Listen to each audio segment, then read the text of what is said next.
শুভ সকাল আমার প্রিয় বন্ধুরা, কোচবিহার জেলা থেকে আমি কৃষ্ণা। আমার ব্লগ চ্যানেলে তোমাদেরকে অনেক অনেক স্বাগত আর আমার অনেক অনেক ভালোবাসা।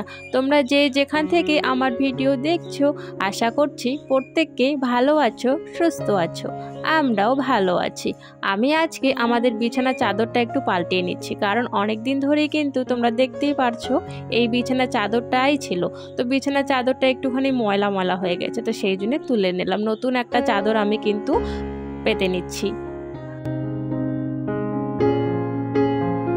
তোমাদের আর কি বলবো বন্ধুরা, একটু যদি আমি ভয়েস দিতে চাই তাহলে এই দিক দিয়ে আওয়াজ, ওই দিক দিয়ে আওয়াজ, কি বলবো। এমনি তো আমাদের টিনের ঘর, বাইরে যদি কোনো কিছু হয় একটু চিল্লানোর আওয়াজ আসলে মানে ঢুকে যায় আমাদের ঘরে। আর পাকা ঘরে দেখবে তোমরা খুব সহজে কিন্তু বাইরের আওয়াজগুলো পাওয়া যায় না। তবে আমাদের যেহেতু কাঁচা ঘর, কি বলবো, না ঘরে ভয়েস দিতে শান্তি পাই, না বাইরে, না উঠানে, মানে কোথাও শান্তি পাই না। মানে যখন দেখি একটু চুপচাপ তখনই একটু ফোনটা নিয়ে বসে পড়ি ভয়েস দেওয়ার জন্য। তবে এক পাশে মানে এক সাইডে হলো আওয়াজ আসবে। তো অনেক কষ্টের মাধ্যমে কিন্তু আমি ভিডিওগুলো করি। যতটাও বা ভিডিওগুলো করতে আমার কষ্ট হয় না, তবে ভয়েসটা দিতে খুবই অসুবিধা হয়, খুব খারাপ লাগে সত্যি। কারণ আমি ক্লিয়ারভাবে ভয়েস দিতেই পারি না। এক দিক দিয়ে নাহলে এক দিক দিয়ে মানে শোর সারাবা হবেই।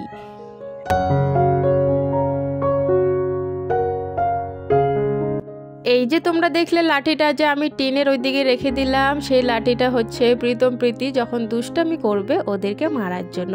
সব সময় ঘরে একটা লাঠি রাখি, বিছানার তলে একটা লাঠি রাখি, মানে সব জায়গায়, রান্নাঘরেও একটা লাঠি আছে, সব জায়গায় একটা করে লাঠি আমি গুজিয়ে রাখি জানো। অনেক সময় দুজনে এত দুষ্টামি করবে যে তোমরা ভাবতেও পারবে না, তখন লাঠি না দেখালে হয় না। তো সেই জন্যে সব জায়গায় লাঠি একটা করে গুছিয়ে রাখি আর কি, মানে ভালো করে রেখে দেই। এইদিকে দেখো, তোমাদেরকে আগে একদিন বলেছিলাম না যে রাসমেলায় গিয়ে আমি ওই যে টেবিলের কাভার নিয়ে আসবো। তবে জানো তো, রাসমেলা যখন নিতে চাইছিলাম, প্রীতমের বাবা বলল বাজারে অনেক পাওয়া যায়, এখানে আবার রাসমেলার থেকে নিয়ে যাওয়ার কি দরকার আছে। আর আগে যখন বাজার থেকে নিতে চাইতাম তখন কি বলতো জানো তো, কিছুদিন পর তো কোচবিহার রাসমেলা হচ্ছে, ওখান থেকে নিয়ে আসবো। মানে এই দু রকম চিন্তাভাবনা, দুই রকম কথাবার্তার জন্য না জিনিস আর কেনাই হয় না আমার। তো যাই হোক, সেই জন্য আর কি নেওয়া হলো না। তবে এখন বলছে বাজার থেকে নাকি নিয়ে আসা যায়। তো ঠিক আছে, এখন যদি কোনো দিন বাজারে যাই তো বাজার থেকে নিয়ে আসবো। তো কারণ টেবিলটা এইভাবে দেখছি আমি নষ্ট হয়ে যাচ্ছে, অনেক রকমের দাগ হয়ে গেছে, আর নোংরাটাও বেশ ভালোই জমছে আর কি। তো সেই জন্য টেবিলের একটা কাভার আনতেই হবে। এইদিকে আমি ভাবলাম চলো টেবিলটা যেহেতু মুছে নিলাম, আলমারিটাও একটুখানি মুছে নিই। তো সেই জন্য আলমারিটা একটু মুছে নিচ্ছি।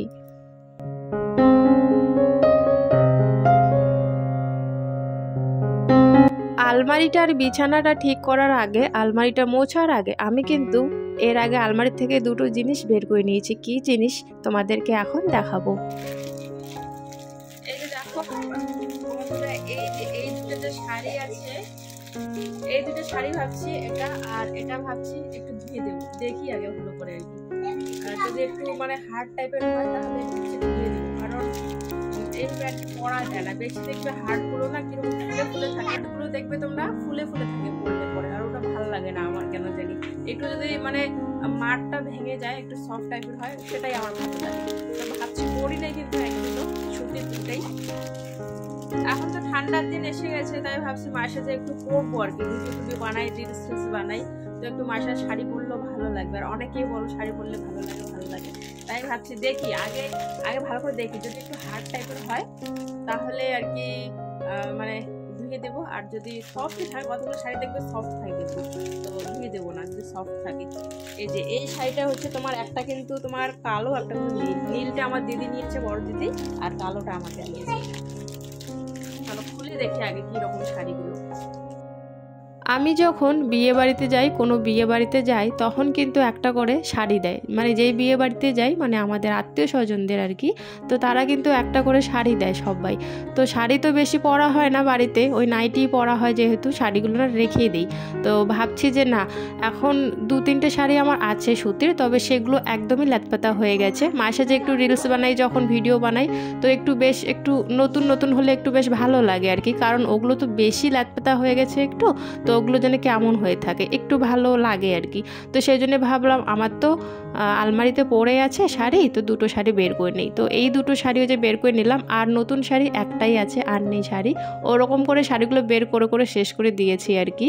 তো এই যে দুটো শাড়ি বের করে নিয়েছি, এখন আমি দেখছি যে কোনটা দেখি বেশি মার, তো যেটা বেশি মার সেটা ধুয়ে দেবো।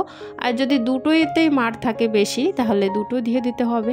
তো এখন আবার আমি কি দেখছিলাম, তো ভাবছি চলো একটু পরে দেখি। আর কালো শাড়িটা দেখো, পরে থাকাতে যেহেতু কালো শাড়ি একটু সাদা সাদা না দাগের একটা স্পট পড়ে গেছে কীরকম জানি, মনে হয় আলমারিতে রাখার জন্য হয়েছে নাকি এমনিতে আগের থেকেই ছিল সেটাও জানি না। তো যাই হোক, এটা আমি পরবো সেই জন্য বের করে রাখলাম। এখন আমি ভাবছি যে না, এমনিতে আমি বুঝতেই পারছি না যে কোনটাতে মার আছে কোনটাতে নেই, তো একটু পরে দেখি। তো পরে যখন কুচি করছিলাম তখন দেখি এই কাপড়টাতে মার একটু বেশি আছে, আর কালো কাপড়টা একটু সফটই আছে, কালো কাপড়টা সেরকম মার নেই। তো কালো কাপড়টা আমি ধুইনি, কালো কাপড়টা রেখে দিয়েছি। এই যে লাল কাপড়টা, সে লাল কাপড়টাই ধুয়ে দেবো একটু সার্ফের জল দিয়ে, তাহলে একটু দেখবে বেশ সুন্দর লেতপেতা হবে আর কি। কারণ একদম যে হার্ড শাড়িগুলো কুচি করলে ওই ফুলে ফুলে থাকে যে কুচিগুলো, সেগুলো একদমই ভালো লাগে না আমার। তো সেই জন্য ধুয়ে একটু লেতপেতা টাইপের করব।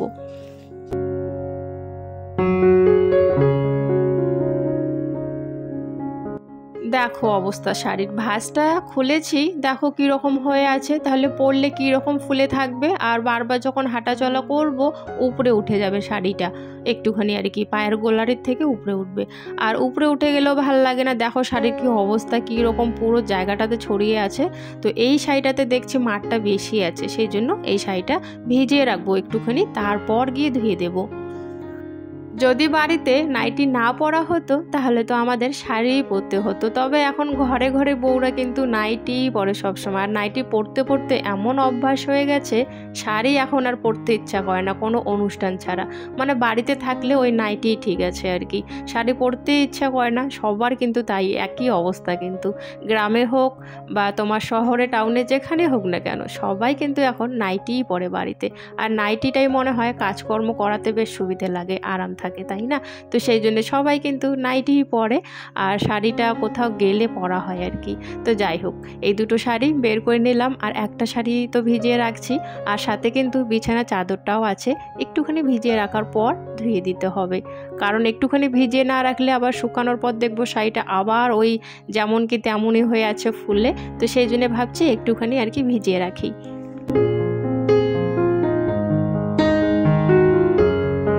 কাপড় জামাগুলো ধোয়া আমার শেষ হয়ে গেছে, বাইরে মেলে দিয়ে এসেছি কাপড় জামাগুলো। আর রান্নাঘরে গিয়ে দেখি রান্নাঘরের যে খড়ির বোঝাটা, সেই বোঝাটা শেষ হয়ে গেছে। আর এখান থেকে হচ্ছে এখন একটা বোঝা বের করে নিচ্ছি, এই বোঝাটাই কয়েকদিন চলে যাবে। তো এই বোঝাটাই রান্নাঘরে নিয়ে যাব। আর একজন কমেন্ট করেছিলে আমাকে যে দিদি ভাই তোমরা কি খড়ি কিনে নাও নাকি তোমাদের নিজের খড়ি? না গো, আমাদের নিজের খড়ি নয় এগুলো। যা দেখতে পারছো তোমরা, যাই দিয়ে আমি রান্না করি না কেন সব কিন্তু কেনা, সব কিনতে হয়। কারণ আমাদের সেরকম গাছগাছালি নেই, সেই রকম জায়গায় নেই, তো সেই জন্য সবটাই আমাদের কিনতে হয়। আজ আমি কিন্তু রান্না করব মাংস। প্রীতমের বাবা আজকে মেলার থেকে এসছে, তো মেলার থেকে আসার সময় ফোন করেছিল কি লাগবে, তো বলেছিলাম মাছ বা মাংস নিয়ে আসো, তো মাংস নিয়ে এসছে। ভাত দেখো এদিকে আমার হয়ে গেছে। আর ভাতটা রান্না করার পর কয়েকটা সিম ভাজা করে নিয়েছিলাম, সিমগুলো না দেখি শুকিয়ে যাচ্ছে, আর সিম বেশি ভালোও লাগে না আমার, সিমটা শুধু আমার ওই ভাজা খেতেই ভালো লাগে, সেই জন্য কয়েকটা ভাজা করে নিলাম। আর এইদিকে মাংস বসিয়ে দিয়েছি, মাংসটা এখন রান্না করে নিচ্ছি।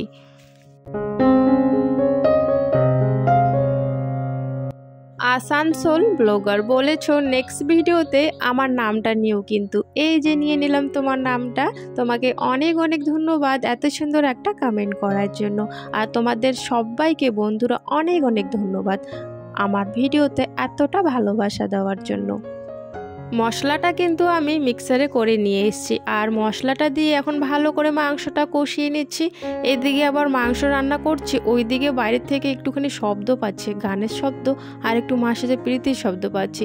তো এখন দেখি বাইরেও কি করছে, এটা রেখে এখন চলে যাই আমি বাইরে দেখার জন্য, দেখি তো কি করছে। দেখো এই অবস্থা, এই করছে, রিলস বানাচ্ছে।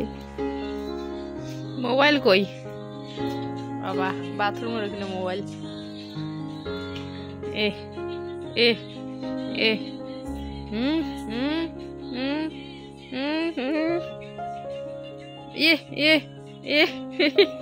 কি নাচ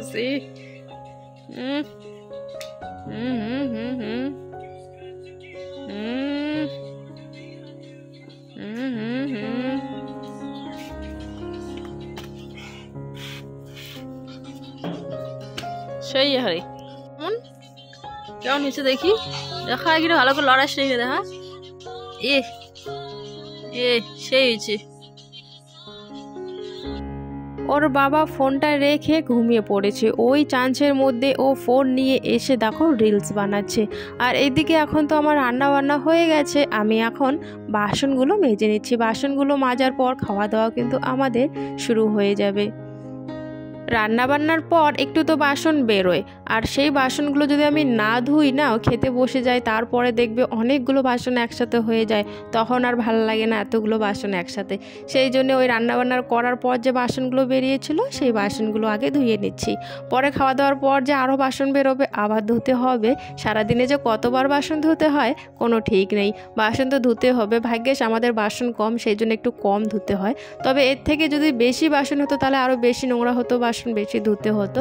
তো এখন কিন্তু একদম আমি সন্ধ্যার সময় ব্লগটা স্টার্ট করছি, মানে সারাদিন বিকেলবেলা কোনো কিছু কাজ ছিল না আমার, সেই জন্য তোমাদের সাথে কোনো শেয়ার করতে পারিনি। আর এখন ওই যে সন্ধ্যার সময় দেখো ওই যে শাড়িটা ধুয়ে দিয়েছিলাম ভালো করে একটু টান টান করে ভাঁজ করে রেখে দিচ্ছি। আর এদিকে প্রীতমের তো তোমার পরীক্ষা শেষ হয়ে গেছে, প্রীতির পরীক্ষা 3 তারিখ থেকে, ওকে শুধু পড়াতে হবে। তো যাই হোক এদিকে জামা কাপড়গুলো এখন গুছিয়ে রাখবো, যেই জামা কাপড়গুলো বিছানায় পড়ে আছে। তো আজকের ভিডিওটা এতটুকুই বন্ধুরা, দেখা হচ্ছে আগামীকাল।